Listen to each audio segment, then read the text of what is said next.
kepada Pastor Christopher untuk membagikan kebenaran firman Tuhan.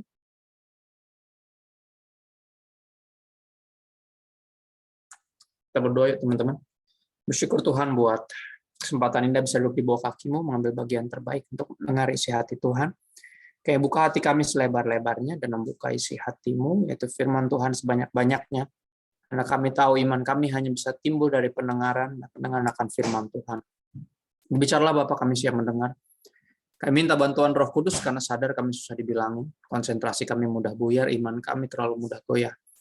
Tapi biar roh kami yang penurut Engkau peluk ya Roh Kudus, sehingga waktu ini nggak berlalu sia-sia. Kami minta bantuan Roh Kudus kepada Bapak yang baik dalam nama Yesus. Amin. Shalom semua teman-teman, thank you buat kehormatan ini bisa kembali melayani dan beribadah bersama teman-teman. Ini kali ke nggak tahu nih buat C2U ya, C2U community kayaknya udah kedua. Seingatku tahun lalu udah pernah juga. Dan gue ngomongin hal yang kurang lebih mirip tapi nggak sespesifik ini teman-teman. Dan izinkan gue share screen dulu. Hari ini dapat satu tema yang cukup unik. Judulnya Who Wins My Heart? Siapa yang memenangkan hati saya? Atau kalau bahasa gampangnya, siapa yang paling menangkap perhatian kita dan membuat hati kita ini tertambat. Dan ini bicara tentang specifically berhala-berhala modern. Dan ini unik. Ya, ada dua buku yang gue rekomendasi. Dua-dua dalam bahasa Indonesia. Yang pertama ini, kalau mau belajar lebih lanjut, judulnya Counterfeit Gods atau Allah-Allah palsu, ilah-ilah palsu, ya Tuhan-Tuhan yang sebenarnya bukan Tuhan. Ya di bawah yang nulis namanya Timothy Keller, dia gembala di Gereja Presbyterian di New York, namanya Redeemer. Ya terus janji-janji kosong dari uang, seks dan kekuasaan serta harapan yang terpenting, tentang berhala. Terus ada satu buku lagi, ini trilogi sebenarnya bukunya, yang nulis namanya Kyle Alderman. Trilogi pertama judulnya Not a Fan, terus ada The End of Me, baru ada namanya Gods at War. Nah, Gods at War ini spesifik ngomongin tentang apa yang kita omongin malam ini. Ya, ini gue punya Indonesianya, dua-duanya di sini. Dan dua-duanya dari penerbit Literatur Perkantas Jawa Timur. Bisa dicek nanti Literatur Perkantas Jatim, IG-nya. Bisa mampir-mampir, cari di Tokped juga ada. Specifically judulnya Ilah-ilah dalam Peperangan. Ya, mengalahkan berhala-berhala yang ingin merebut hati Anda. Ini spesifik banget. Ya, jadi perlu bisa baca lebih lanjut apa yang gue share malam ini. Gue share dikit aja, nggak usah banyak-banyak. Karena sebenarnya intinya udah ngerti kok sebenarnya. Cuman suka belaga gila aja. Atau belaga nggak ngeh ya, sebenarnya udah tahu kok. Banyak hal yang menggantikan posisi Tuhan di hati kita, di hidup kita bahkan, dan ini problematik. Gue pakai terjemahan sederhana Indonesia teman-teman, ada di sini Roma 1 ayat 18 di bawah judul Semua Manusia Pantas Dihukum oleh Tuhan. Ya, mudah-mudahan lu bisa ngikutin. Ini terjemahan salah satu yang gue suka juga karena sederhana, namanya aja TSI, terjemahan sederhana Indonesia. Gue punya versi cetaknya, terjemahan perjanjian barunya. Ini kalau nggak ada halangan tahun ini rencananya mereka masih terus nyari dana sih mau terjemahin satu Alkitab. Terjemahannya asik, salah satu yang paling mudah untuk diakses dalam artian mudah dimengerti. Kita mulai 18 sampai ayat 23. Terus loncat ke 25 dan loncat lagi ke 28 sampai 31. Ada dua poin malam ini kalau suka nyatet. Yang pertama, root sin leads to fruit sin. Itu temanya, root sin mengarahkan kepada fruit sin. Jadi dalam hukum Taurat ada 10 hukum Taurat. Oke, hukum pertama kedua disebutnya root sin. Root sin ini artinya kalau lu nggak ngelanggar yang 2, lu nggak akan langgar yang 3 sampai 10. Oke, kalau lu nggak langgar root-nya, lu nggak akan langgar, lu nggak akan ada buah dari pelanggaran dari root atau dosa akar itu tadi. Ya, root dan fruit, fruit itu dosa buahnya. Kerap kali kita ributin buahnya tanpa kita sadari bahwa akarnya aja udah corrupted, ya akarnya aja udah terpengaruh, makanya nggak heran kita selalu menghasilkan buah-buah dosa karena akarnya sendiri pun terikat berhala. Ya. Poin pertama kalau suka nyatet namanya root sin yang leads to fruit sin. Ya, dosa akar, dosa inti yang menghasilkan buah-buah dosa yang lainnya, membuahkan dosa-dosa yang lainnya. Roma 1 ayat 18 dikatakan seperti ini, kabar baik itu penting karena ya, Injil, kabar baik di sini bicara tentang Injil. Injil itu penting. Ya, Roma 1:16 tentunya ayat yang terkenal ya. Injil itu kekuatan Allah yang bisa menyelamatkan. Ya, power of God unto salvation. Ya, itu berita Injil, berita terpenting, khotbah terpenting, nggak ada yang lebih penting daripada Injil Kristus, kabar baik. Kabar baik itu penting karena kemarahan Allah terhadap semua dosa dan kejahatan manusia sudah sejak lama dinyatakan dari surga. Tuhan udah kasih tahu kok apa yang dia suka, apa yang dia nggak suka. Jadi sepanjang kita pun dipenuhi dengan kisah-kisah demikian. Kemarahan Tuhan terhadap semua dosa dan kejahatan manusia. Ya, dosa dan kejahatan itu menghalangi manusia untuk mengenal ajaran yang benar dari Tuhan.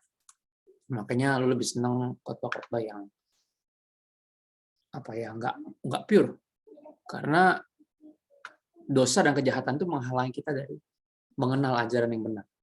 Ya, kita nggak terlalu favoritin ajaran-ajaran yang benar, kita anggap terlalu berat. Ya, kita pengennya yang ringan-ringan, yang berbau-bau berkat, yang lucu-lucu, yang ngomongin jodoh, ngomongin yang gitu-gitu.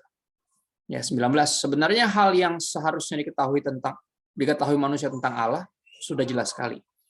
Ya, sebab Tuhan sendiri sudah menyatakannya kepada manusia. Ya, Tuhan sudah menyatakannya. Karena sejak penciptaan dunia, sifat-sifatnya sebagai Allah sudah terlihat jelas melalui seluruh ciptaannya. Jadi kita bisa mengenal Tuhan sebenarnya lewat ciptaannya. Ya, dengan demikian kita mengerti hal-hal tentang Dia yang tidak bisa dilihat mata, yaitu keilahiannya dan kuasanya yang kekal. Ya, sehingga apa? Tidak ada alasan apapun bagi manusia untuk tidak mengenal Allah sebenarnya. Nah, lewat ciptaannya pun, aku bilangnya general revelation, Tuhan menyatakan dirinya secara umum. Special revelation, dia menyatakan dirinya, memperkenalkan siapa dirinya melalui Yesus Kristus. Ya, tapi secara umum dia memperkenalkan dirinya sebagai Tuhan, kekuasaannya seperti keilahiannya lewat ciptaannya. Ya. Namun meskipun mereka mengetahui tentang Dia, walaupun manusia, Anda dan saya mengetahui tentang Tuhan, kita tidak memuliakannya sebagai Allah dan tidak bersyukur kepadanya. Ya, nggak tahu diri kita itu. Sebaliknya, manusia memikirkan hal-hal yang sia-sia dan bodoh sehingga pikiran mereka dipenuhi dengan kegelapan. Mereka mengaku bijaksana, tapi kenyataannya bodoh. Nah, problemnya di mana? 23. Mereka menolak untuk memuliakan Allah yang kekal.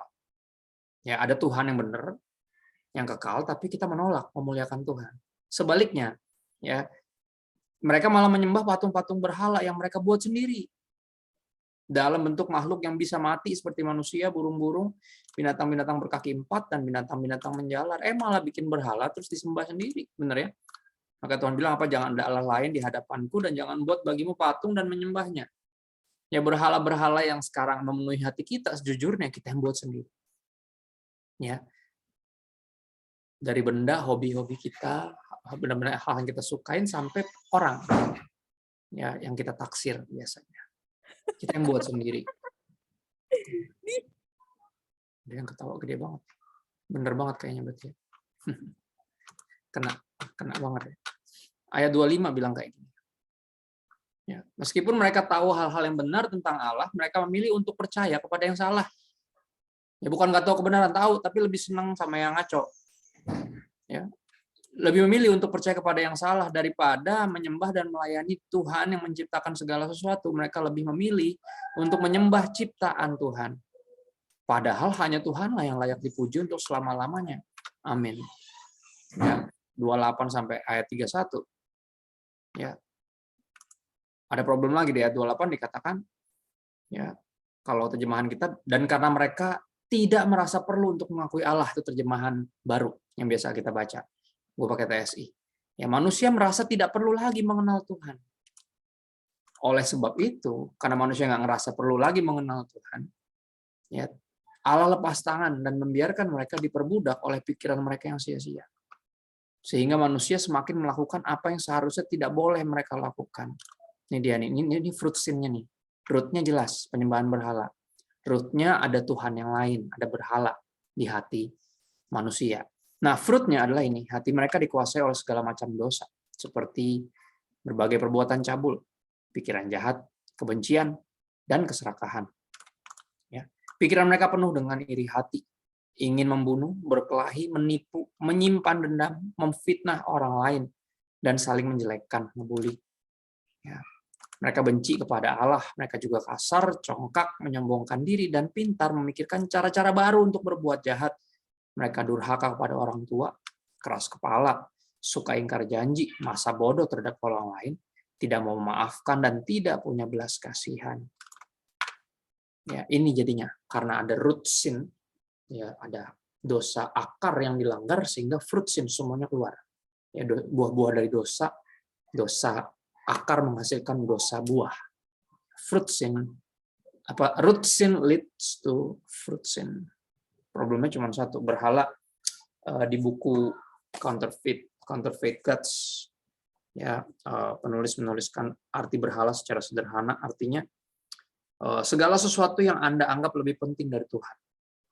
Segala sesuatu yang menarik hati dan pemikiran Anda lebih dari Tuhan. Segala sesuatu yang Anda cari untuk memuaskan diri Anda, sedangkan itu hanya bisa dipuaskan oleh Tuhan. Sebenarnya kekosongan jiwa kita, ketidakpuasan yang tidak terbatas dalam diri kita hanya bisa dipenuhi oleh Tuhan sendiri. Tapi somehow kita tertipu untuk berpikir ada yang bisa menggantikan posisi Tuhan di hati kita sebagai segalanya. Ya, sebagai segalanya. Gue lanjutin lagi tentang berhala. Ya. Seorang memiliki berhala ketika nilai yang terbatas dipuja dan dikagumi dan dilihat sebagai sesuatu yang tanpanya, dia tidak bisa menikmati hidup. Jadi apapun dan siapapun itu selain Tuhan disebutnya berhala, teman-teman. Ya, bahasa Inggrisnya idol. Ya, bahasa Indonesia bisa idola, tapi lebih pas artinya berhala. Bisa nggak idola kita jadi berhala? Oh, bisa. Bisa nggak orang yang kita taksir jadi berhala? Bisa. Hal-hal yang baik jadi berhala? Bisa. Ya, kerja buat nyari uang, lama-lama pekerjaannya disembah. Bikin bisnis, ya tadinya untuk memuliakan Tuhan, katanya mau jadi berkat, gitu ya, akhirnya asik sendiri. Akhirnya fokus sama membangun kerajaannya sendiri, jadi berhala. Ya, itu sesuatu yang sangat natural. Kenapa? John Calvin mengatakan suatu quotes yang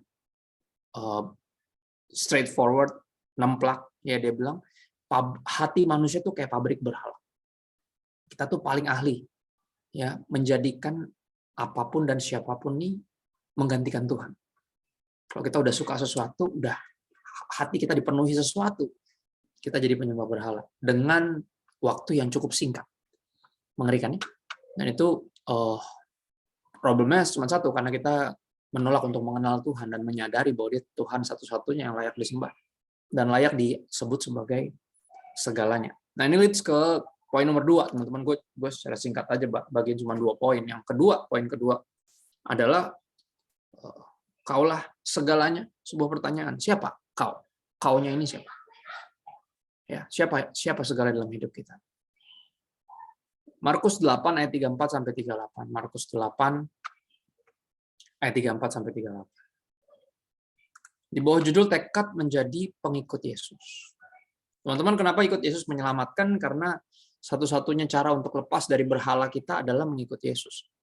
Di luar dari itu, bahkan agama yang kita anut pun bisa membawa kita jadi penyembah berhala, yaitu apa? Kita nyembah ciptaan Tuhan. Mainly kita nyembah diri kita sendiri. Ya, makanya agama nggak bisa nyelamatin. Harus ada yang nyelamatin kita. Ya, harus ada yang mati buat kita sehingga kita nggak perlu hidup buat kita lagi. Ya, kita bisa hidup buat yang udah mati buat kita, namanya Yesus. Ya, 2 Korintus 5 ayat 15 kalau lo pengen nyatet dan bisa dibuka nanti di rumah ya. 2 Korintus 5 ayat 15. Malam ini lo bisa renungin itu.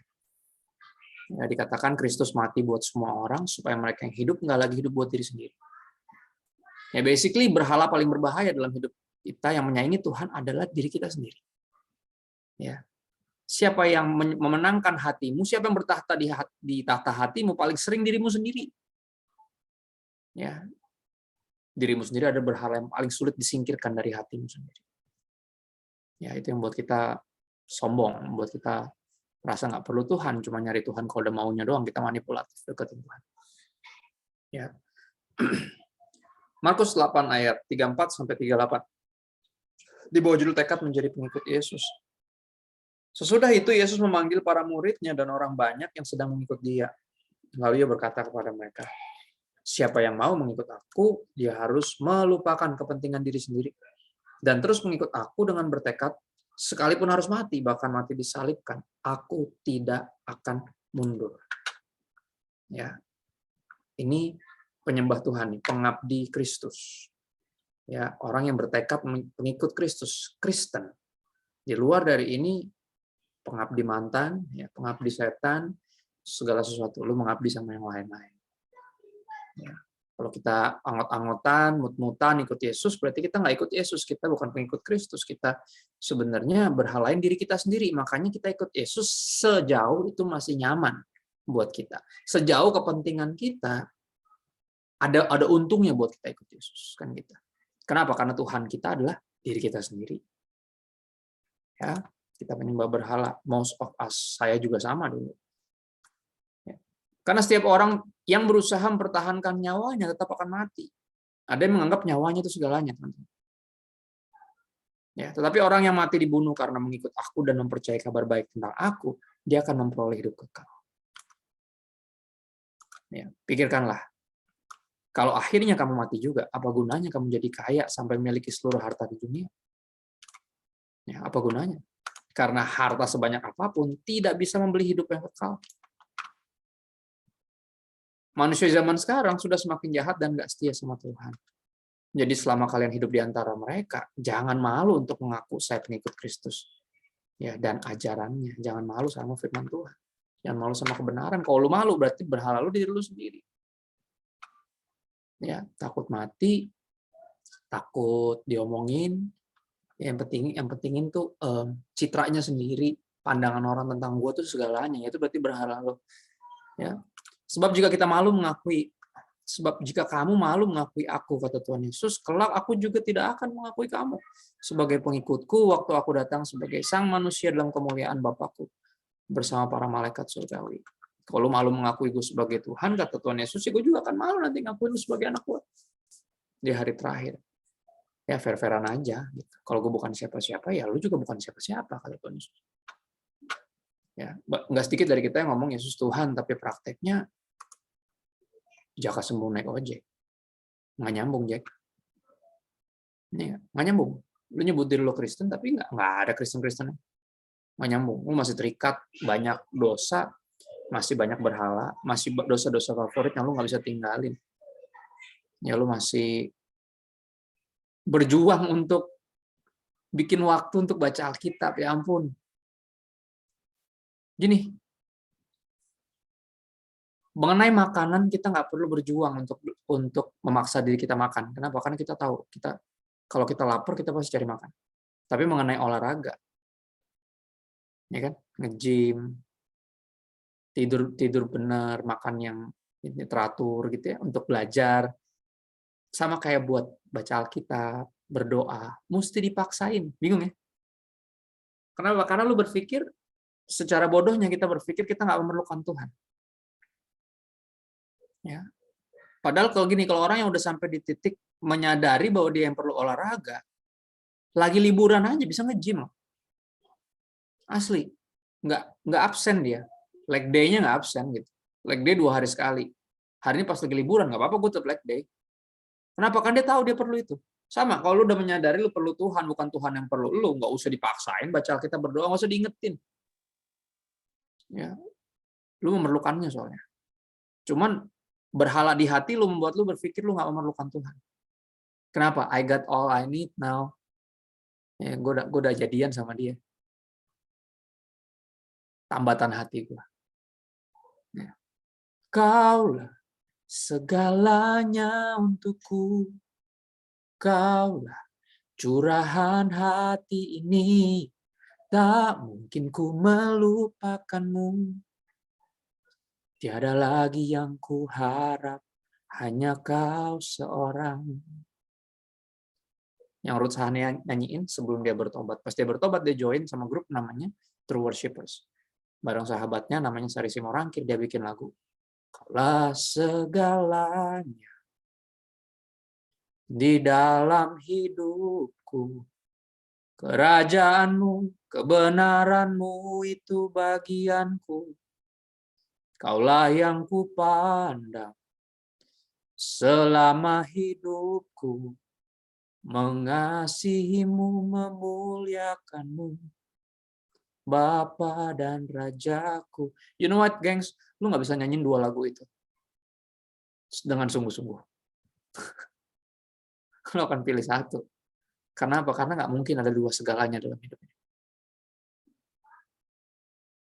Kalau ada segalanya yang lain selain Tuhan, disebutnya berhala. Dan gue nggak tahu, gue nggak di sini sebagai hakim.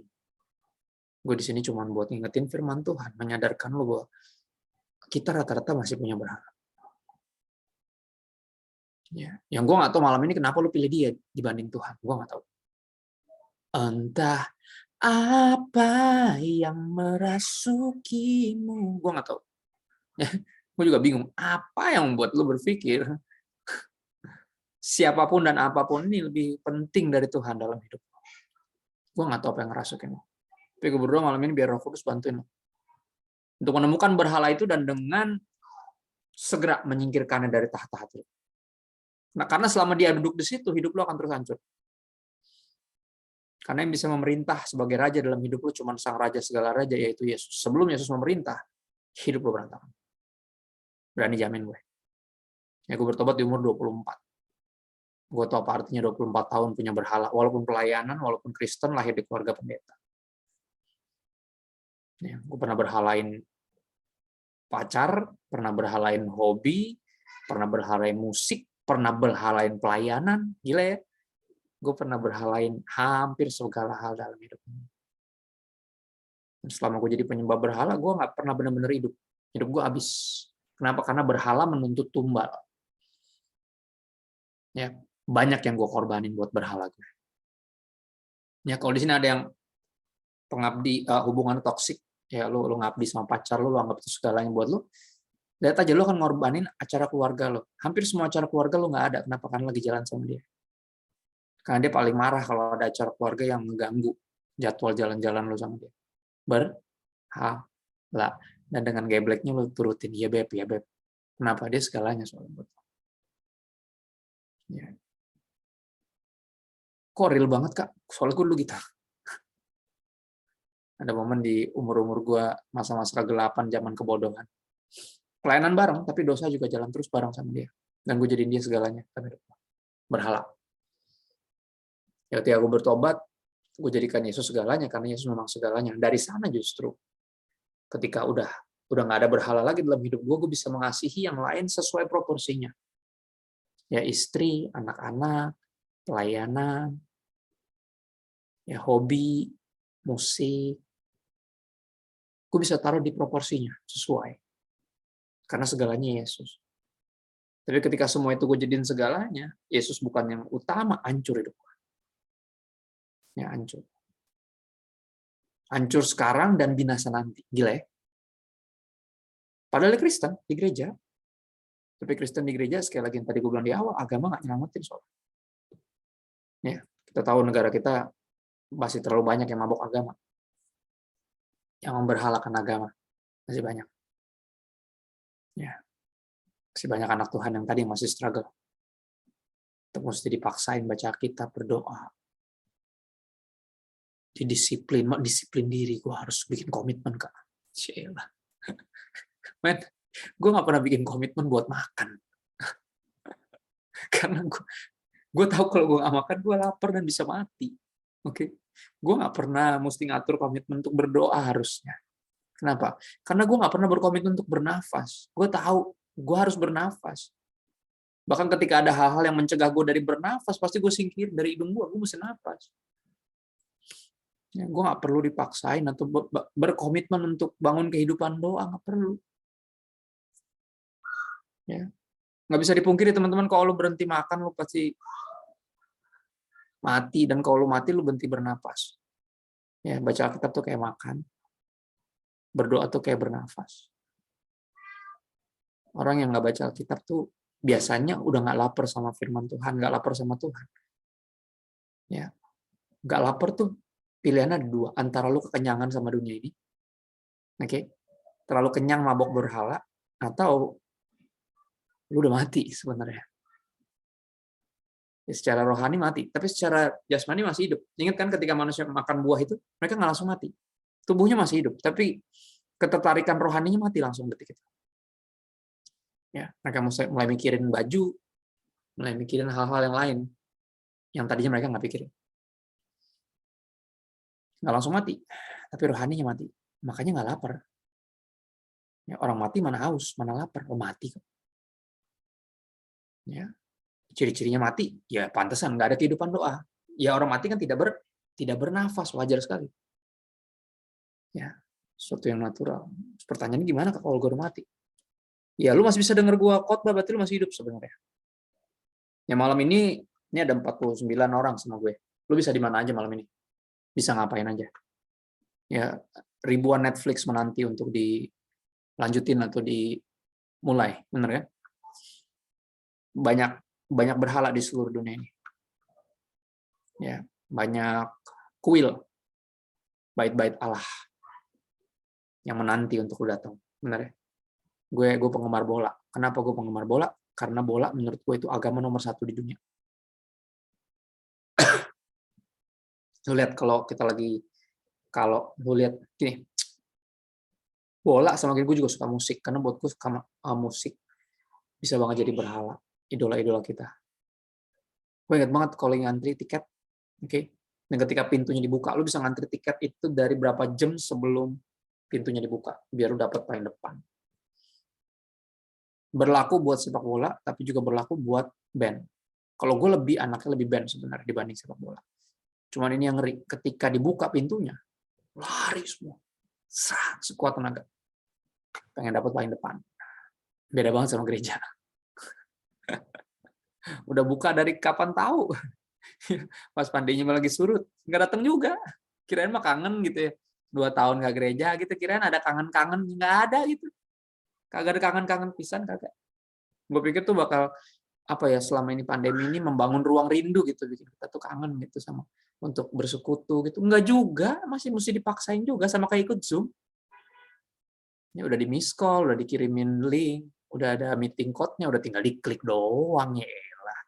Ya kan? Udah di tag, di mention, ya kan? Masih aja. Ironis ya. Gila, gue pas pertama ngeliat, iya ya.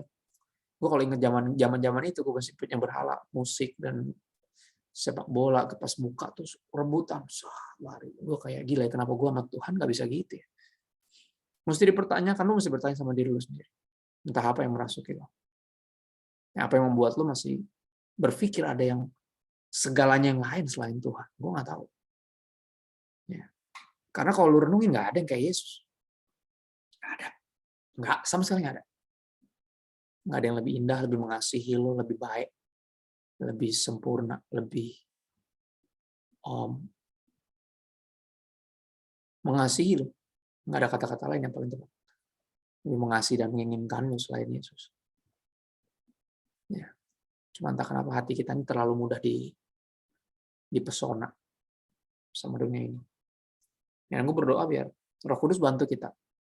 Ya, untuk mulai mata ini mulai buta terhadap hingar-bingarnya dunia. Sehingga mata rohaninya mulai terbuka. Benar nggak? Rasul Paulus pertobatannya dimulai di situ. Ketika mata jasmaninya buta, mata rohaninya justru terbuka. Akhirnya dia menyadari, ya. Selama ini gue menyembah Tuhan yang gue gak kenal, makanya gue bertingkah laku atas nama Tuhan, tapi nggak melakukan kehendak Tuhan. Akhirnya dia bertanya, siapakah engkau Yesus? Lu siapa sih Yesus? Ya, siapakah engkau Tuhan? Rasul Paulus bilang gitu. Waktu itu namanya masih Saulus. Pas matanya buta, mata rohaninya kebuka. Dan gue berharap Roh Kudus bantu kita semua untuk melihat ya keindahan Kristus yang melampaui dunia ini harusnya. Ya, dan gue berdoa biar firman ini nggak jelimat. Ya, cuma buat sebagai pengingat, lu renungin sendiri. Karena semua manusia punya berhalanya masing-masing. Ya, di sini nggak ada yang berfungsi sebagai hakim. Ya, ketua komunitas manapun nggak ada. Pendetanya pun juga, bahkan gembala sekalipun nggak pernah bertugas jadi hakim. Firman Tuhan akan jadi hakim loh. Ya, dan firman Tuhan akan datang sebagai manusia nanti, sebagai hakim Yesus Kristus nanti Jadi akan menghakimi nanti. 2000 tahun yang lalu datang untuk menyelamatkan, tapi ntar lagi dia datang untuk menghakimi. Ya, jadi please jangan nyantai-nyantai kan, lo pikir ntar kan dia kan baik, Kak. Dia kan mati buat kita. Iya 2000 tahun yang lalu. Nanti dia datang bukan untuk mati buat lo lagi. Ya, dia datang untuk menyatakan dirinya bahwa dia raja atas hidup lo, dan gue berharap dia beneran raja atas hidup lo. Kalau enggak, amsyong lo. Nah, oh ya, semuanya akan berlutut. Firman Tuhan bilang gitu. Baik yang menyembah Yesus sebagai Tuhan atau yang penyembah berhala. Penyembah berhala juga akan berlutut. Kenapa? Kakinya dipatahin soalnya. Pasti akan berlutut. Nggak ada yang petantang-petenteng di hadapan King Jesus. Nggak ada. Dan gue berdoa biar lu nggak perlu dipaksain untuk berlutut. Karena lu tahu persis siapa dia. Ya lu berlutut dengan kerelaan. Dari pengenalan akan Tuhan. Dan menyadari mestinya nggak ada segalanya yang lain dalam hidup gue selain Yesus. Itu aja sih teman-teman, mudah-mudahan nggak jelimet ya. Gue tutup doa bentar ya. Oke. Syukur Tuhan buat hadirat-Mu. Makasih buat firman-Mu yang sangat jelas. Yang berdoa biar Roh Kudus bantu kami untuk jadi pelaku firman, bukan hanya pendengar saja. Biar malam ini kami identifikasi berhala kami dan putuskan untuk menghancurkannya. Putuskan untuk tidak menyembahnya lagi. Kami mulai mendedikasikan lebih banyak waktu kami untuk mengenal-Mu, sehingga kami bisa mengasihi dan percaya kepada-Mu dan mengabdi kepada-Mu ya Tuhan. Satu-satunya Tuhan kami. Gak ada yang lain.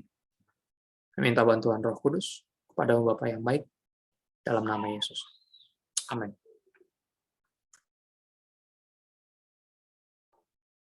Amin. Thank you so much, Pastor, untuk sharingnya. Selanjutnya kita mungkin beberapa menit, sekitar 15 menit, kita mau sesi tanya jawab ya, Pastor dan teman-teman semua. Kalau misalnya ada teman-teman yang mau share, tanya jawab ya, yang mau bertanya, dipersilakan untuk bertanya. Oh, oke, langsung ada yang mau bertanya. Aku langsung persilahkan untuk Kak Nadia. Tadi raise hand ya, Kak Nadia Priscilla untuk bertanya, dipersilahkan. Shalom Pastor Christopher, selamat malam semuanya. Ya, shalom. Kak, aku mau nanya, jadi hal ini sih agak negatif sedikit, bukan negatif ya, sensitif sedikit ya. Aku mau nanya, jadi kayak apa ya, hal dalam arti kata super system ya. Nah, kadangkala super system yang didapati sama kayak orang-orang yang belum apa ya, ada jati dirinya tuh kan pasti salah milih ya. Apalagi kadang-kadang dia menemukan lawan jenis misalkan ya. Nah, dia bingung tuh mana yang benar-benar super system yang real dan mana super system yang kadang-kadang ya gitu Kak, jadi serba salah nih, dianggap baik pun juga kadang-kadang dia ngelakuin yang mengecewakan, kadang-kadang dia juga ngelakuin hal dosa yang Tuhan gak suka. Nah, yang di sini aku tanya adalah gimana sih cara ngebedain super system yang real banget sama yang bener-bener palsu gitu Kak? Itu aja sih pertanyaan aku. Ya, yang ngebawa lo bikin dosa ya bukan support system. Kalau dia nyetan-nyetanin lo kan itu berarti dia bukan support system. Support system harusnya ngebawa lo lebih baik. Dan support system yang sejati, yang bukan berhala, dia nggak akan berasa kesaing sama Tuhan. Itu yang gue tahu. Nah, cuman gini Kak. Orang tua gue soalnya nggak pernah kesaing sama Tuhan. Karena mereka menyadari Tuhan itu segalanya. Jadi kalau gue lagi berdoa, kalau gue lagi nyiapin khotbah, kalau gue zaman dulu tuh lagi denger lagu rohani tuh mereka malah senang banget karena emang itu yang harusnya gue lakukan. Mereka nggak akan kayak kamu baca Alkitab mulu menjadi pendeta, belajar, nggak pernah gitu, nggak pernah insecure sama Tuhan. Buat gue super sistem sejati nggak pernah insecure sama Tuhan. Kalau dia insecure sama Tuhan, wah patut dipertanyakan. Lanjut. Nah, terus ini Kak, sama masalah sama super system ini adalah kadang-kadang super system ini dia juga punya masa lalu, dan kadang-kadang masa lalu mereka ini nih yang jadi ibaratkan tuh kayak ibaratkan sampahnya ngirimnya ke kita lagi gitu. Jadi sama-sama ngirim sampah, jadi akhirnya ya berantakan ya Kakak bilang tadi. Ya berarti dia nggak bisa, lu nggak bisa nyebut dia support system karena dia sendiri mesti disupport. Iya. Ya kan? Sejatinya emang gini, gue nggak pernah nyebut siapapun support system kecuali keluarga gue sendiri ya. Yang gue tahu juga mereka orang-orang biasa. Iya. Pasti akan mengecewakan satu titik. Makanya gue nggak pernah anggap mereka segalanya. kata support system walaupun nggak cocok, gue akan pakai tetap buat keluarga dan orang-orang terdekat gue. Kalau sekarang ya rumah tangga gue sendiri, berarti istri gue. Ya kalau dulu orang tua gue dan adik-adik gue. Sekarang support system gue ya keluarga paling dekat, walaupun nggak sempurna. Untuk menuntut mereka sempurna juga sebuah penyembahan berhala, karena mereka bukan Tuhan. Satu-satunya nggak akan ngecewain lu ya Tuhan. Makanya gue lebih senang pakai kata support system. The true support system gue adalah Tuhan sendiri.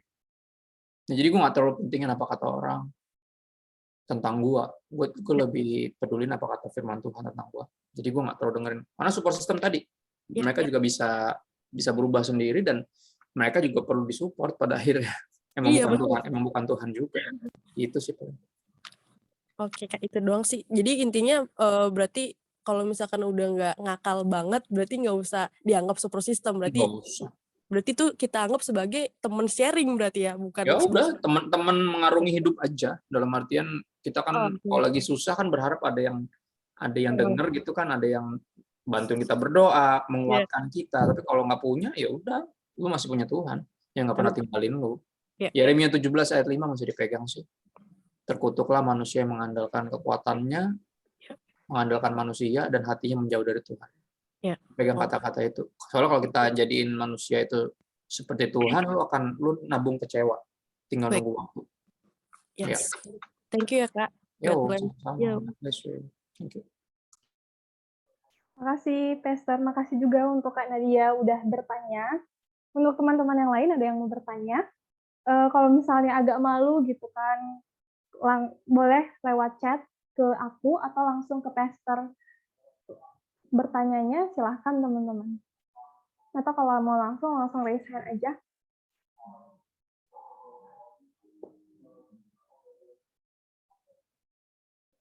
Ada yang mau bertanya atau nggak ada? Atau malu-malu? BTW, ada yang unmute. Shalom Alihim. Shalom. Pastor Christopher. Halo, shalom. Iya, dan teman-teman semua, ada yang mau aku tanyakan.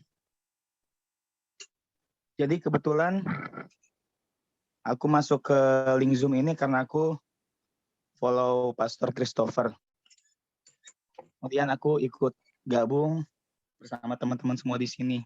Jadi yang aku mau tanyakan adalah tentang ini, Pastor. Mungkin agak melenceng sedikit ya. Tentang pelayanan kita di dalam gereja pada saat kita menerima PK. Yang aku mau tanyakan adalah, apakah salah pada saat kita melayani Tuhan, khususnya di pemusik, kebetulan saya di pemusik, Pastor. Apakah salah kita menerima PK pada saat kita melayani Tuhan seperti itu? Memang kan ketentuan dari gerejaku, memang ya setiap pelayan Tuhan atau apapun itu, majelis gereja atau yang lainnya, itu memang menerima PK. Apakah salah, Pastor? Terima kasih, Pastor. Yang bilang salah siapa? Jadi aku sharing sama teman, bisa dibilang senior saya gitu. Sharing tentang masalah PK tersebut. Memang beliau yang membahas duluan tentang PK tersebut. Posisi beliau apa? Di gereja? Di gereja ini, petugas multimedia.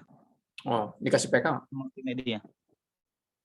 Nah, jadi kalau beliau setiap melayani, pantesan dia ngoceh. Terus, sorry lanjut.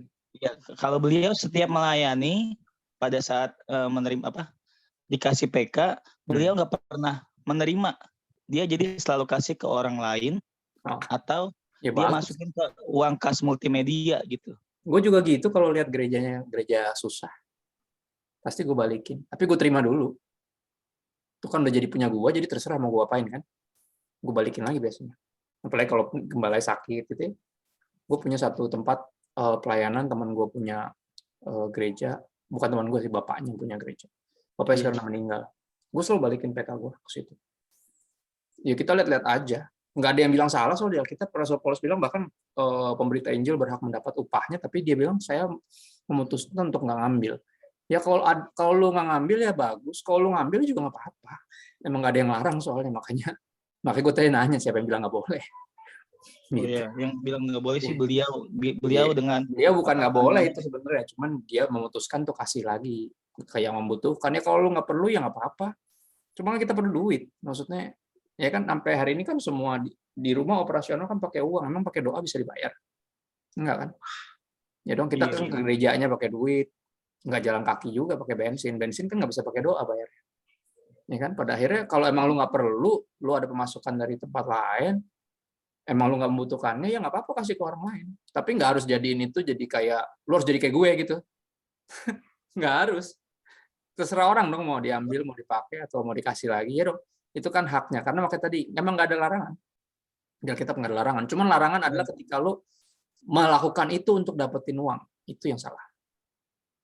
Ya, Jadi motivasinya pastor ya. Iya, motivasinya itu yang bikin salah. Kasarnya gini, kalau lu ngasih ke orang pun untuk dilihat orang juga bisa jadi salah. Ya kan? Sebenarnya harusnya idealnya nggak perlu. Gue juga ngomong kayak gini karena gue juga nggak tahu, maksudnya gue nggak selalu ngambil. Gue udah pasti ngambil, tapi biasanya gue balikin lagi kalau emang gue tahu nih orang lebih memerlukan daripada gue. Gitu. Ya, itu yang mental itu yang harus dimiliki. Artinya PK-nya ini bukan segalanya buat kita. Tuhan segalanya. Ya, jadi kalau kita melayani Tuhan tiba-tiba dihargai sama hamba Tuhan di situ gitu ya. Nih, uang transport. Oh, saya nggak perlu, Pak. Ya udah buat kamu pegang aja, terserah kamu mau kasih buat siapa nanti kan gitu. Ya, kerelaan kita untuk memberi menunjukkan bahwa kita nggak terikat sama uang. Kerelaan kita untuk melayani bahkan ketika nggak dikasih juga menunjukkan kita nggak terikat sama uang. Ya, soalnya ada yang nggak mau pelayanan kalau nggak ada PK. Ada yang gitu. Ya makanya tadi gue nanya, dia pelayanan dapat PK nggak? Kalau dia nggak dapat, bisa jadi kalau dia ngomong gitu dia ngiri. Tapi kalau dia dapat, dia kasih ke orang lain ya puji Tuhan. Ya, dia cuma kasih masukan, ambil aja masukannya bahwa kalau lu nggak perlu, lu lihat ada orang lebih membutuhkan, lu bisa kasih ke orang itu. Karena apa? Karena lu nggak terikat sama uang. Ya, dan ketika PKI juga lagi nggak ada, misalnya lagi pandemi ini susah, ya kan?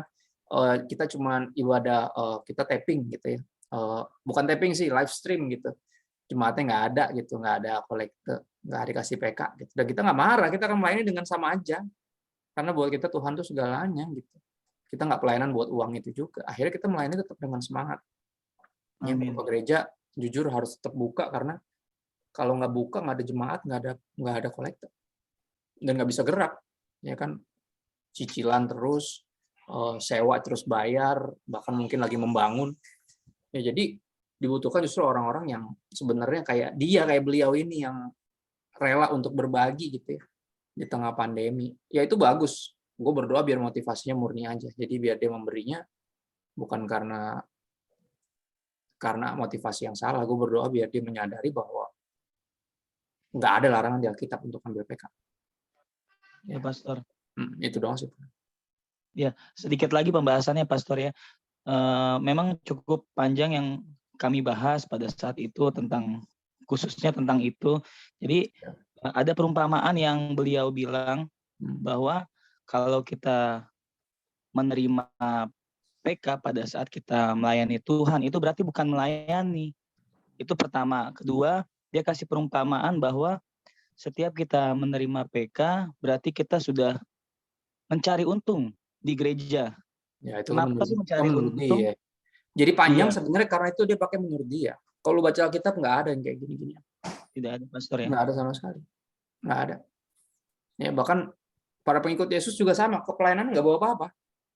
Mereka pelayanan nggak bawa apa-apa. Ntar ada rumah yang nyambut mereka, suruh tinggal di situ.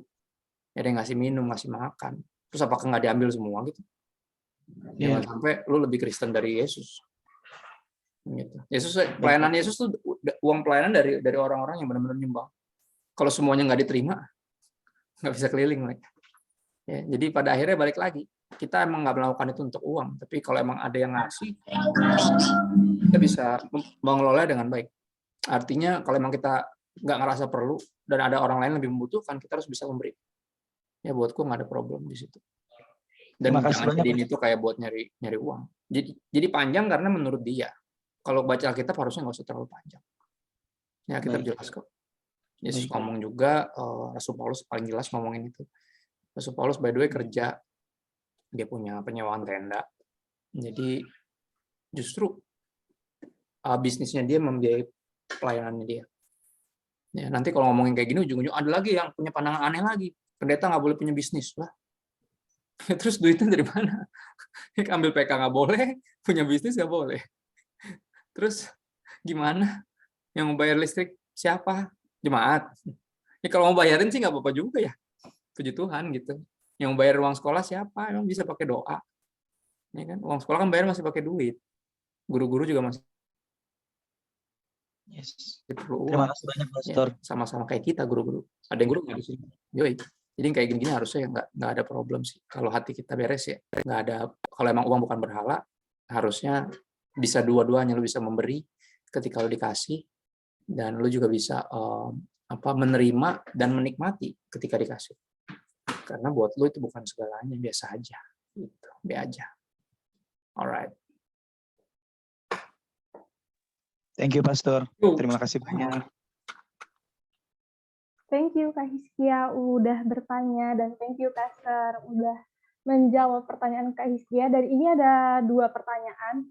Wow, cukup panjang. Ada satu yang masuk ke aku pribadi dan satunya lagi ada di to everyone pertanyaannya. Yang pertama ini tentang ini Pastor. Bisa kasih tips atau cara mudah nggak Pastor biar kita tuh nggak terikat dengan berhala kita dan bisa lepas dari berhala kita masing-masing. Gitu Pastor dari Nggak ada yang mudah. Nggak ada yang mudah. Kalau udah keburu masuk hati, keluarnya susah biasanya. Paling benar adalah lu cegah dia masuk ke hati lu. Ya, ketika lu udah mulai suka sama sesuatu, ya udah ditaruh di batas suka. Nggak harus jadi segalanya dia. Nggak harus jadi yang kayak paling bikin lu bersuka cita gitu. Nggak usah, be aja gitu maksudnya. Ya kalau ada puji Tuhan, kalau nggak ada ya udah gitu maksudnya. Nggak harus kayak, waduh gue harus ini nih. Kalau nggak, nah ketika dia udah jadi harus, itu dia udah jadi berhala. Ya, itu nggak usah dikasih tips, udah telat gitu.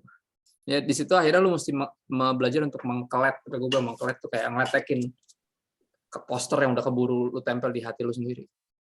Dia yang udah keburu jadi berhala. Jadi sebelum jadi berhala, sadari potensi itu. Ya apapun dan siapapun punya potensi jadi berhala di dalam hati kita. Maka kita mesti, yang pertama, pastikan yang bertahta di hati lu itu Yesus. Ya, kalau belum Yesus, wah apa aja bisa jadi berhala. Siapa aja bisa duduk situ. Ya kan, tahta kalau ada yang duduk kan nggak bisa sembarang ada yang duduk lagi, orang ada yang duduk, ngerti ya? Ya kan? Nah sebaliknya juga berlaku, kalau udah keburu ada berhala, lu kasar persilakan Yesus duduk di hati lu juga susah. Kenapa? Berhala lu masih duduk, mesti lu minggirin dulu, minggir, tempatnya Tuhan Yesus nih, bukan tempat lu, minggir kan gitu. Ya lu mesti dibilang belajar untuk tidak menyukainya susah, tapi at least nggak menganggap dia segalanya. Ya, yang gitu-gitu. Jadi gampang sih sebenarnya ngeliat berhala ya. Lu juga tahu ya, yang paling ngabisin waktu, uang, tenaga, pikiran, perhatian, perasaan, yaitu berhala. Kalau itu bukan Tuhan. Ya. Dan tipsnya ya mengenal Kristus. Karena kalau lu nggak kenal, lu nggak sadar betapa berharganya dia, dan betapa dia harta dan segalanya buat lu. Dan kalau lu nggak menyadari dia segalanya, nanti yang lain berusaha merebut posisi segalanya itu. Ya paling tips gue lebih di situ. Ya lu kasih waktu lebih banyak, kenali penciptamu sejak masa mudamu gitu, sehingga nanti tuanya nggak jadi penyembah berhala. Ya kan? Bener nggak? Ya dong. Orang kan nggak sembarangan tiba-tiba jadi cinta uang, teman-teman. Gradually loh, pelan-pelan. Ya. Ketika dari dulu nggak punya duit, gimana mau cinta kak? Gue aja nggak punya. Nah itu contoh misalnya ya kan. Kayak pas masih jomblo kan, gimana mau jadi pacar gue berhala kak? Gue aja jomblo. Nah itu dia, ya kan. Beberapa dari lu masih jomblo karena prioritas hatinya masih belum jelas. Tuhan tahu kalau lu dikasih pasangan nih sekarang, dia akan jadi segalanya dalam hidup lo, pasangan lo. Dan itu bahaya, susah tuh. Biasanya nanti menghasilkan kalau lu putus atau apa, bermasalah, toksik, gagal move on biasanya. Gagal move on itu menunjukkan dia udah jadi berhala dalam hidup lo. Ya, apapun yang udah buru masuk hati itu susah keluarnya. Misalnya contoh gini ya, orang udah cinta uang. Ya, itu tuh dibawa keluar itu susah. Salah satu upaya paling keren dari Alkitab tuh, dari Tuhan tuh namanya perpuluhan. Ya, perpuluhan tuh lu memberikan 1/10. Ya kan? 1/10 loh, bukan 100%. 1/10. Harusnya apa? Kecil harusnya. Harusnya. Tapi tergantung gajinya, Kak. Enggak, tergantung lu memandangnya. Ya. Kalau mikirinnya sayang, ya pasti sayang. Karena apa? Pasti bisa dipakai buat apapun, bener ya? Tapi kalau lu tahu itu punyanya Tuhan, dan Tuhan itu segalanya, nggak usah lu sayang-sayang. Ya, makanya kata-kata itu yang gue mesti terus berhenti keluar dari mulut gue gitu. Aduh sayang duitnya gitu. Kata-kata itu kita tanpa sadar suka ngomong begitu gitu. Ya. Yang pernah ngomong gitu siapa? Yudas Iskariot. Untuk apa pemborosan ini? Sayang duitnya. Kalau buat bantuin orang susah, bisa berapa banyak nih bisa disekolahin daripada beli minyak wangi terus ditumpahin di kaki Yesus, bener ya? Ini kan gue dapetnya di pelayanan teman-teman, yang paling bawel, paling kritis biasanya yang paling pelit. Nggak ngasih apa-apa. Dia yang ngasih mah santai-santai aja, dianya udah is okay, nggak apa-apa kan dipakai, kan emang perlu, gereja perlu ini, nggak apa-apa dong. Gitu. Terserah dong mau dipakai buat apa. Keperluan kita lagi ini, aku ngasih duit juga kan duit aku, dan aku juga rela. Maksudnya nggak ngatur-ngatur. Gitu. Cuman biasanya yang paling banyak ngatur, paling banyak kritis, biasanya jangan-jangan nggak ngasih. Biasanya. Ya kan? Kalau Yudas kita dapati akhirnya pencuri ya, sedih juga ya. Dia ngomong gitu, dan dia nggak ngomong sekali. Dia ngomong lebih dari sekali dan sempat bikin murid-murid yang lain bilang, iya ya, buat apa nih pemborosan ini, bener banget nih si Yudas nih. Gitu. Ya, cuman ya pada akhirnya kita tahu dia berhalain yang lain selain Yesus, ada yang lain di hidupnya. Sedih. Kita berdoa nggak ada dari kita yang jadi seperti Yudas ya. Akhirnya jual Yesus buat yang lain gitu. Itu sih paling tipsnya, ya kenali dia. Kalau lu nggak sadar dia berharga, lu akan nanti lepas dia untuk harga berapapun nanti. Karena lu pikir, ya udahlah cuma Yesus kok. Lah, cuma Yesus. Kalau lu nggak punya Yesus, lu nggak punya apa-apa kan, Yesus segalanya. Gitu. Tipsnya itu sih, tips untuk nggak ada yang mudah, emang nggak gampang. Soal dunia ini lebih gampang untuk dicintai. Kenapa? Kelihatan. Ya kan? Tuhan lu nggak bisa lihat. Yesus aja lu baca di Alkitab. Benar? Lu nggak bisa lihat. Ya, tapi dunia ini lebih gampang untuk kita cintai karena kelihatan langsung. Bisa dirasain, bisa dilihat. Dan itu yang kayak dibutuhkan pengenalan akan Tuhan ya. Tipsnya itu doang sih paling. Ikut Bible study lah. Kalau lu belum ada di gereja lu, tiap Rabu malam Roh Kudus bawa gue untuk bikin Bible study lagi, lanjutin. Udah di tahun kedua nih. Ya hampir 2 tahun lah sepanjang pandemi. Dan itu mesti dilatih memang untuk mengenal dan menyadari bahwa Kristus segalanya. Kalau nggak yang lainnya bisa jadi segalanya dengan sangat mudah. Itu sih paling. Oke, thank you, Pastor. Ya, Yesus itu bukan jadi salah satu dan nomor satu kali ya, Pastor ya. Tapi satu-satunya dan segala-galanya. Oh ya, kata-kata yang bagus tuh. Bukan salah satu, bahkan nomor satu, tapi satu-satunya. Iya. Terus ini, Pastor, ada yang raise hand, tapi ada yang terlebih dahulu chat pribadi sama aku. Mungkin aku bacain dulu ya. Yang duluan aja, nanti yang raise hand. Ya. Mungkin Kak Grace nanti yang terakhir ya, teman-teman, karena terbatas waktu juga. Jadi ada pertanyaan nih, Pastor. Izin nanya, Pastor. Tadi Pastor berkata kalau nantinya Tuhan pasti akan datang untuk menghakimi umatnya. Namun dalam firman Tuhan, dalam Yesaya 1 ayat 18-20 berkata bahwa sekalipun dosamu merah seperti kerinci akan menjadi putih seperti salju. Sekalipun berwarna merah seperti kain kesumba akan menjadi putih seperti bulu domba. Dan juga Tuhan Maha Pengasih ya, Pastor. Jadi menurut Pastor, bagaimana menyatukan dua pernyataan tersebut, Pastor? Tuhan akan datang menghakimi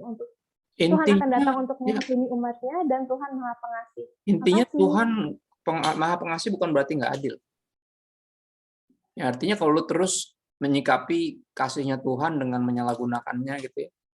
Jadi penganut hyper grace gitu. Kasih karunia lu salah gunakan jadi izin buat hidup dalam dosa, ya lu akan dihakimi berdasarkan perbuatan. Ya, itu namanya adil.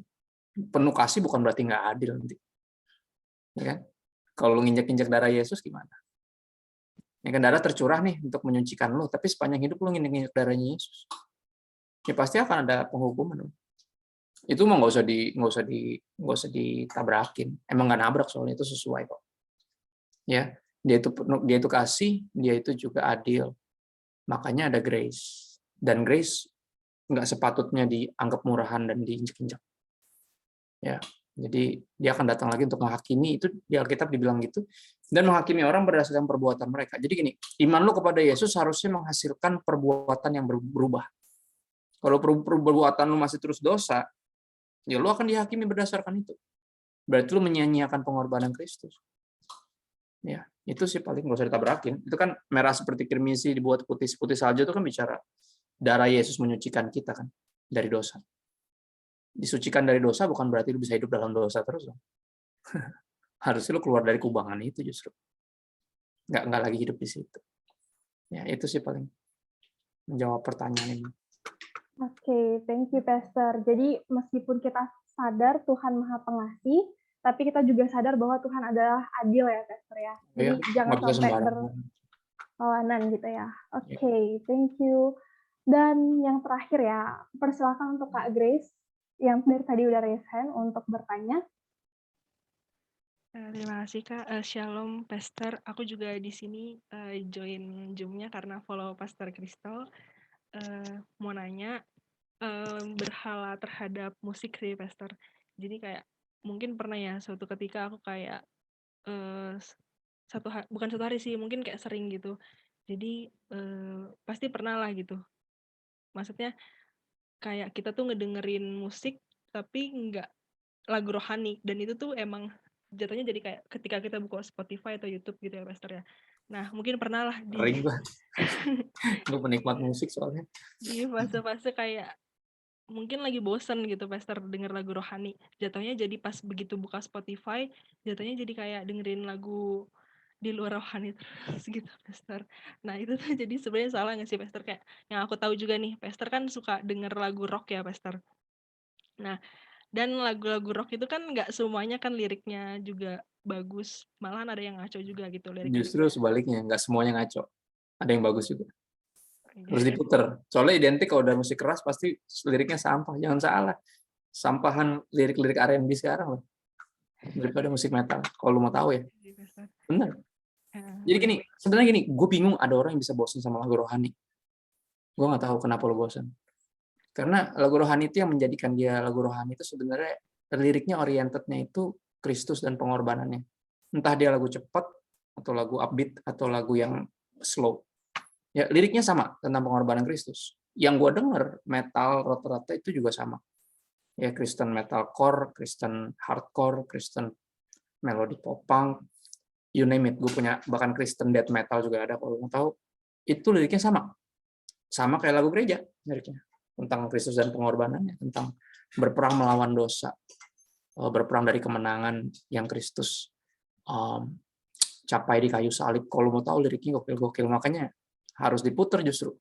Bukan kita tahu ya kalau musik keras itu kan nggak semuanya liriknya bagus. Justru kebalik. Musik keras itu nggak semua liriknya jelek. Ada yang bagus. Ya, cuman nggak semua harus didengar. Ini gue penikmat musik, cuman mau lagunya enak, kalau liriknya sampah, gue pilih untuk nggak denger, karena musik itu kayak khotbah, teman-teman. Dia punya message. Makanya gue nggak bisa nikmatin yang Korea. Karena gue harus tahu dulu nih, tentang apa nih lagu nih. Gitu loh. Mau Korea, India, Thailand, Inggris, Mandarin, ya kan, bahasa Jawa sekalipun gue harus tahu nih liriknya tentang apa sih. Mau kata nadanya enak kayak di TikTok lagi ngetren Kak, bodo amat, gue pengen tahu nih lagu tentang apa liriknya. Kalau sampah, gue nggak akan biarin sampah masuk ke hati gue. Sayang hati gue. Hati gue pernah jadi tong sampah soal dulu, hancur-hancuran, semuanya gue masukin. Ya, jadi sekarang gue udah punya filter, gue tahu nih apa artinya dulu hancur hidup gue karena gue sembarang denger, sembarang nonton, sembarang denger. Ya sembarang cuman karena enak atau kayak filmnya kayaknya seru, semua orang lagi nonton nih, gue harus nonton nih, kayak Squid Game misalnya gitu. Lu ngerusak jiwa lu sendiri buat apa gitu. Bukan karena semuanya nonton, semuanya denger, semuanya harus lu ikut juga, nggak perlu ya. Cuman tadi kaget juga dengan statement lu, bosen nih kok sama lagu rohani soalnya. Sebenarnya bukan bosan sih Pastor, jadi kayak mungkin lagi pengen denger lagu yang nggak rohani gitu Pastor. Ya lu coba denger yang lain deh. Perluas ini deh referensi. Gue nggak tahu demennya apa. Soalnya jujur sekarang lagu dunia ini Jadi kalah sama lagu apa anak-anak Tuhan sekarang. Anak-anak Tuhan sekarang musiknya tuh keren-keren banget. Gue nggak bohong. Makanya gue nggak tahu lu sukanya apa. Ya, lu sukanya apa? Gue bisa cariin versi Kristennya dan lebih keren. Contohnya kayak gini Pastor, Apa kayak yang lu tahu? Blink 182 yang Ya, lu judulnya demen Blink. First Banyak yang Date. bagus. Judulnya yang kayak First Date kan itu ada liriknya yang ini juga nggak sih Pastor? Gak harus lu Di denger. atas, di atas 18 tahun, di atas 17 tahun. Banyak Blink kan terkenalnya sampah liriknya. Ya, nah Liriknya kayak kan emang bercandaan seputar selangkangan kalau mereka. Kayak Iya. film-film lucu zaman dulu namanya slapstick tuh, kalau slapstick. Slapstick komedi itu yang komedinya pasti ada seputar itu ntar ujung-ujungnya. Ya, American Pie yang gitu-gitu. Makanya ada Blink. Mm-mm. Makanya Blink gue anggap sebagai ya zaman gue dulu lah, zaman SMP nggak ngerti apa-apa. Gue lagi suka musik, gue suka drum, gue suka drummernya sampai hari ini. Tapi apakah gue sekarang dengerin dengan sungguh-sungguh? Enggak. Cuman biar nggak ngantuk kayak kadang kalau di mobil. Cuman gue nggak dengerin sungguh-sungguh karena liriknya gue tahu ini mah bercandaan aja mereka ini. Makin lama justru malah makin serius liriknya sejujurnya. Nggak sesampah dulu. Era-era itu kan tahun 2000-an yang lo sebut, itu kan album 2001. Ya, Take Off Your Pants and Jackets. Gue penikmat musik, tapi gue nggak jadikan itu segalanya. Tahu dari mana? Gue nggak denger musik juga bisa. Ya, dia itu jadi segalanya, jadi berhala ketika lo harus dengerin. Kalau nggak lo uring-uringan. Gue paling nggak bisa nih, iPod gue mati. Wah, gue paling garing kalau iPod gue mati, itu jadi berhala tuh. Ya kan ada momen di mana iPod lo ketinggalan, iPod gue pernah hilang lagi. Bete nggak bete, tapi bentar aja. Karena bukan segalanya, gue bisa hidup tanpa iPod. Ya kan? Bisa nggak kita hidup tanpa musik? Ya bisa sih, walaupun garing, cuman bisa. Gitu loh. Dan puji Tuhannya nggak perlu, karena one day di sorga juga penuh musik, teman-teman. By the way, musik ciptaan Tuhan soalnya. Jadi gue nggak pernah menstigmakan satu musik tertentu cuman karena gue nggak suka alirannya. Ya, gue percaya musik ini ciptain Tuhan, cuma disalahgunain sama iblis. Nah, upaya tiap-tiap anak Tuhan untuk mengembalikan musik itu untuk Tuhan patut diapresiasi. Ya, alirannya bisa macam-macam dari dangdut, hip hop sampai death metal sekalipun. Ya, patut diapresiasi. Gitu. Makanya gue kalau perhatiin gue lumayan berburu teman-teman gue yang di dunia sekuler, yang anak-anak Tuhan juga. Gue pengen ingetin mereka bahwa lu tuh punya platform dari Tuhan. Ya, ini kalau dipakai buat Tuhan ini powerful banget gitu. Itu sih paling. Yang penting jangan jadiin segalanya, soalnya kayak lu mesti denger lagu, wah ini mood booster gue banget nih lagu ini gitu. Yang liriknya tentang bahwa Tuhan itu cewek. Lagunya Ariana Grande. Yang bener aja loh. Right? Lu bisa mood booster gimana maksud lo? Maksudnya lu dengerin lagu tentang penistaan kepada Tuhan lu sendiri gitu. Nggak bisa, pasti lu nggak bisa enjoy walaupun musiknya enak. Ya berapa band gue berhenti dengerin walaupun dulu gue demen banget. Kenapa? Karena lirik mereka gini, punk itu kan identik dengan musik yang isinya tuh message-nya tuh rebellion. Ya, protes. Nah, ketika protesnya udah masuk ke ranah agama dan jelek-jelekin Tuhan, gue berhenti dengerin band itu. Ya. Selama masih bercanda-bercandaan seputar-seputar geblek-gebleknya dia mah gue nyantai-nyantai. Cuman kalau udah arahnya ke situ, udah mulai mengkritisi, meragukan Tuhan, aku bilang wah ini udah beda aliran sama gue, walaupun musiknya sama. Walaupun itu orang yang gue ikutin dari zaman gue kecil. Gue dengan senang hati nggak ngikutin lagi bandnya, udah nggak ngikutin. Ini karena banyak band-band lain yang bagus. Dan tadi kalau lu bosen sama musik yang itu aja ya, coba perluas hazanah sih. Banyak banget kayak Blink tuh. Dulu MXPX tuh band melodic punk Kristen, cuman sekarang udah nggak Kristen lagi. Cuman liriknya at least masih positif. Gue selama liriknya masih positif, gue denger. Cuma kalau udah mulai aneh, udah mulai apalagi udah mulai satanik, cari yang lain lah. Mending gue dengerin Anarchy sama Summerland. Ini dong, liriknya ya pure cinta-cintaan, alay-alayan aja gitu. Nggak ada hina Tuhan atau apa gitu. Nggak. Indonesia puji Tuhan band-band punknya nggak sampai di ranah yang so iye gitu lah, jelek-jelekin Tuhan. Kalau luar negeri kan sampai situ Bad Religion gitu. Ada band tuh yang logonya tuh nggak teman-teman, salib dicoret. Pure, judulnya Bad Religion nama bandnya. Itu band punk salah satu legendaris. Gue nggak pernah suka. Kenapa? Karena message-nya nggak nyambung sama gue. Ya, jadi buat gue, kita mesti ngerti, kita ini punya hati cuma satu. Dan nggak semuanya harus dimasukin ke hati kita. Ya, kita bisa pilih mana yang perlu, mana yang enggak, mana yang bisa lo denger, mana yang udah nggak perlu lagi lo denger. Kita bebas memilih. Ya, karena kalau udah masuk hati, susah keluarnya. Hati-hati, jangan sembarang dimasukin ke hati. Makanya judul malam ini bagus ya. who wins your heart? Siapa yang memenangkan hati lo? Ya, dan gue berharap Tuhan dan kasihnya yang memenangkan hati lo. Ya. Itu sih paling. Oke, terima kasih Pastor. Ya. Ini ada yang DM gue terakhir ya, Pit. Oke, Pastor.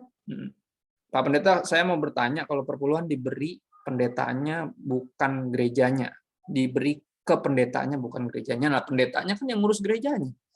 Bedanya apa? Ya biasanya pertanyaannya justru dikasihnya ke gereja lain biasanya, ada yang gitu. Kak, boleh nggak saya nggak ngasih perpuluhan ke gereja saya karena pendeta gereja saya sama gereja saya udah kaya.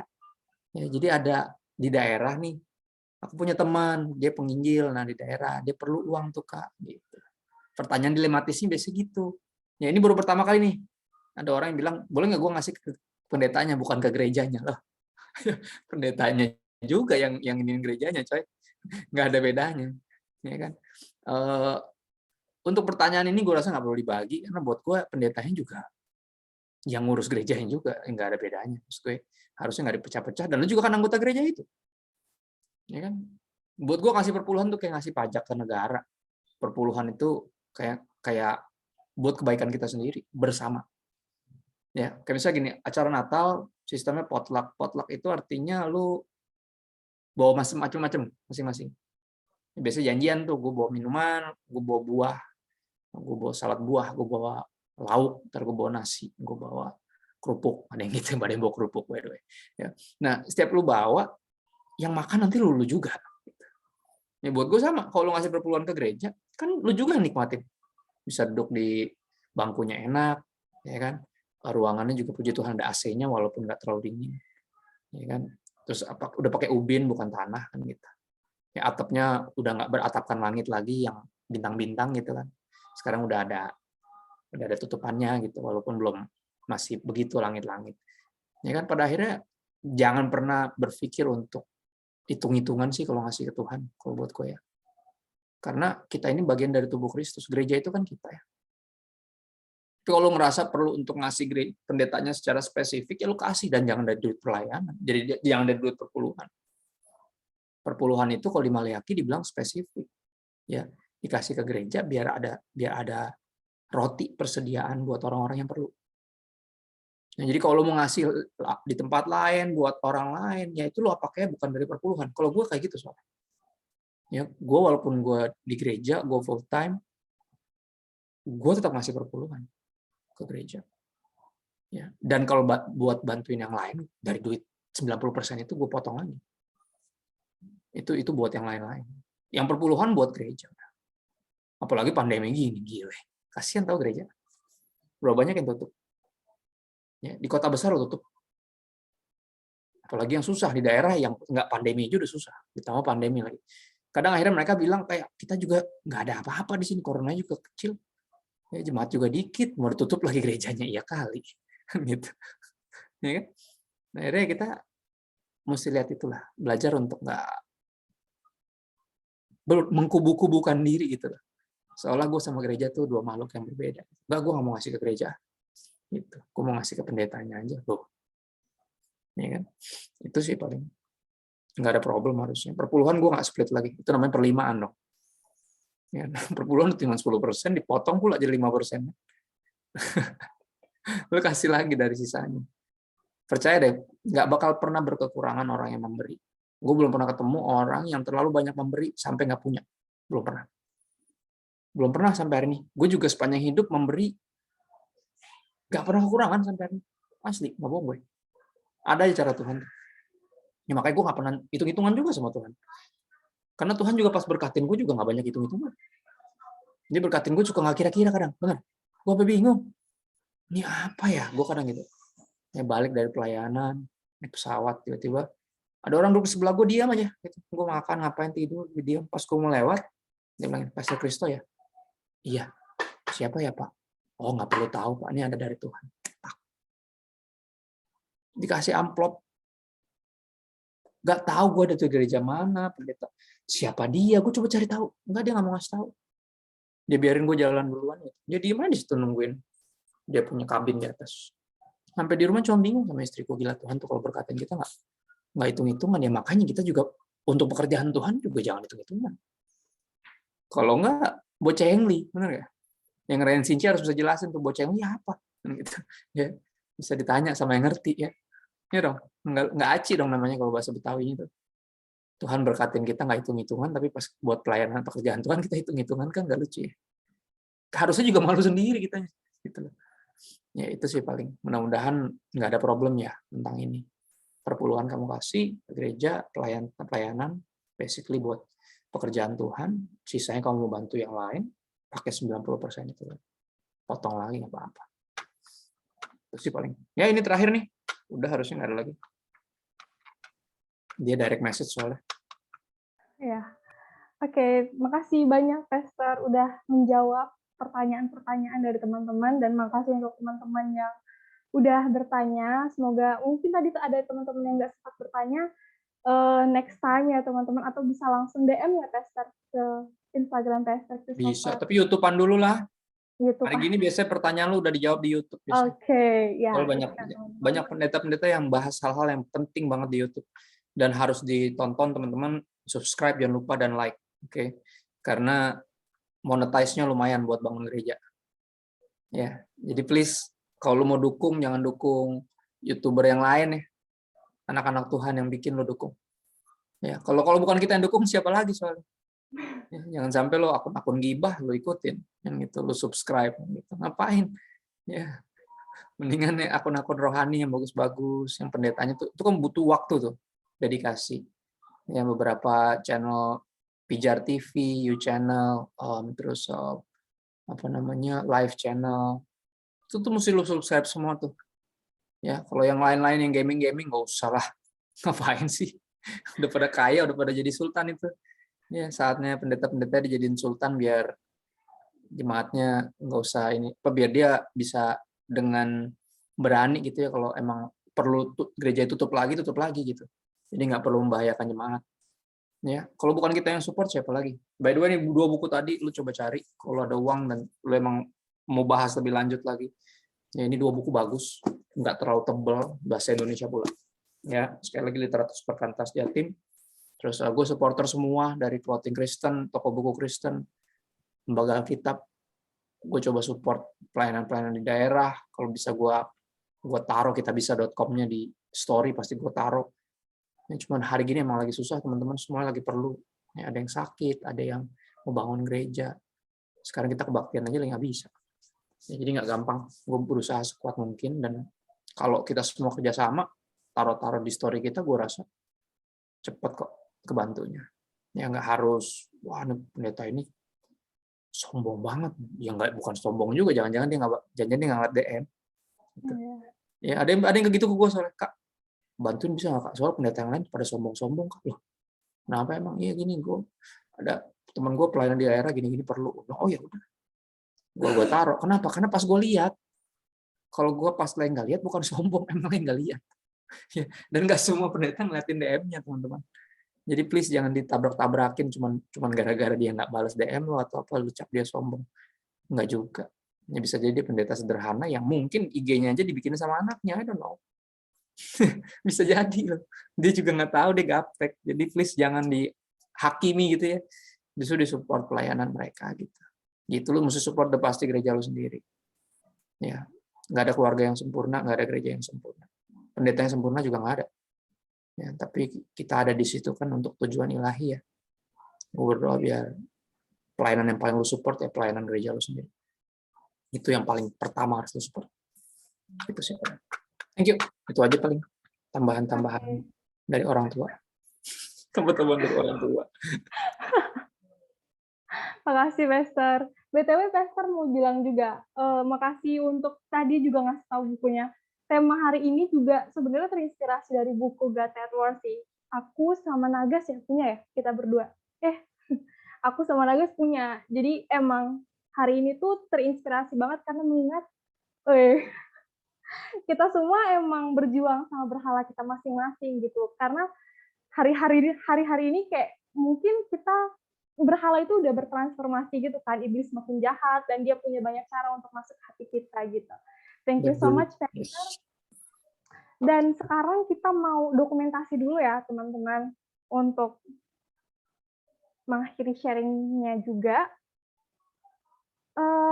Yang bertugas, saya persilahkan. Teman-teman boleh minta tolong untuk on cam. Ya, oke semuanya. Yuk. Tapi kalau ada yang nggak bisa on cam juga nggak apa-apa ya, teman-teman.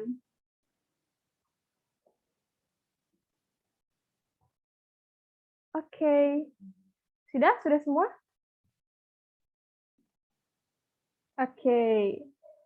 Kalau gitu, kita... Udah, Gary aman? Gary aja kali ya Aman. yang hitung ya. Biar nggak Oke. delay gitu. Ya. Oke, semuanya siap ya. Oke, 1, 2, 3.